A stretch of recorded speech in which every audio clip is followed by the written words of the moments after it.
Broadcasting from Belton, MO, good morning, Missouri. It's a chilly day today on January 17th, 2024. This is Mac Hamsher, bringing you the hottest news up to date. Now, for the headlines. We'll be discussing our hectic weather these past couple of days. For international news, the Israel-Hamas war has made a deal to momentarily aid both sides of the war. For national news, the first U.S. spacecraft to launch in over 50 years is making a fiery comeback towards the Earth.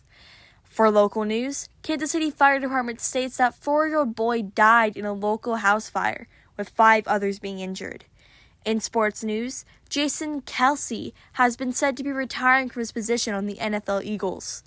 Starting off with our weather, it's been an icy couple of days. So far to 2024, our highest temperature was a solid 45 degrees Fahrenheit on January 2nd, and our lowest on January 14th with negative 8 degrees Fahrenheit, with an average of 23 degrees Fahrenheit overall.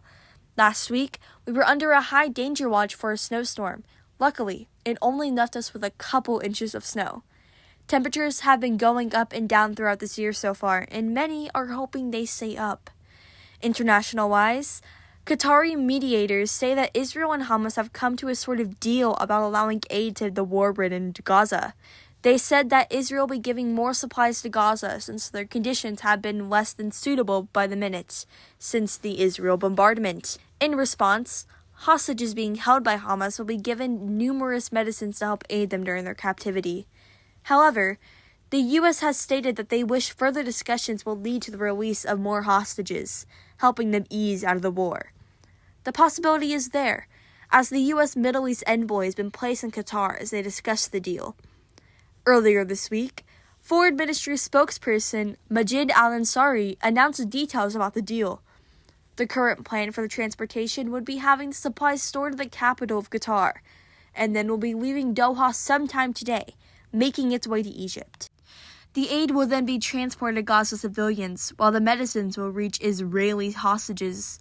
It's estimated that there are over 130 Israeli hostages being kept in Gaza currently. It's still unclear on how much longer this war will last. Now, for national news.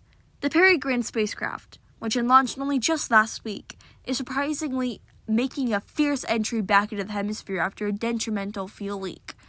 This further lunar landing is pushing back NASA's CLPS program, which recruits private companies to help the space agency investigate the lunar surface as it aims to return humans to the moon later this decade. Astrobotic Technology is the company who designed and developed the Peregrine lander. They're currently under a $108 million contract with NASA, which just makes this so much sadder. The Peregrine's demise first started while en route to the moon, when its solar-powered battery moved from its position, no longer facing the sun.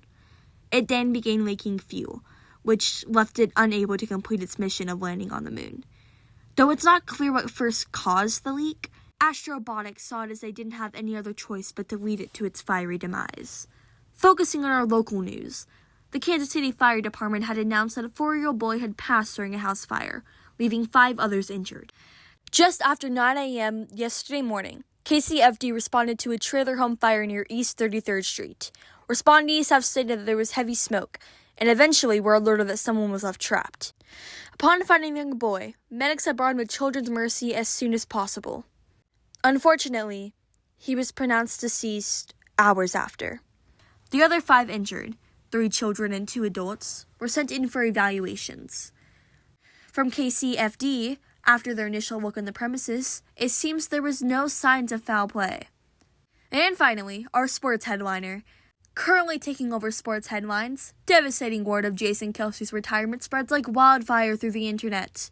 Philadelphia Eagles prize star center was said to have told his teammates during Monday night's post-game in the locker rooms about his retirement plans. Kelce had declined to talk to many reporters after their playoffs game, saying, "No guys, not today." Lane Johnson, the Eagles' right tackle, has said Kelce had been hinting all season that this is likely his last. Though upsetting, it's an understanding choice. Jason Kelce's family is now growing, with his wife Kylie Kelce and their 3 daughters, Wyatt, Elliot, and Bennett.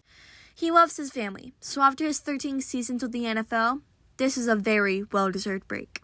This has been Mac Hamsher. Thank you, and see you again for another 5 minutes of daily news. I hope you all have a lovely day.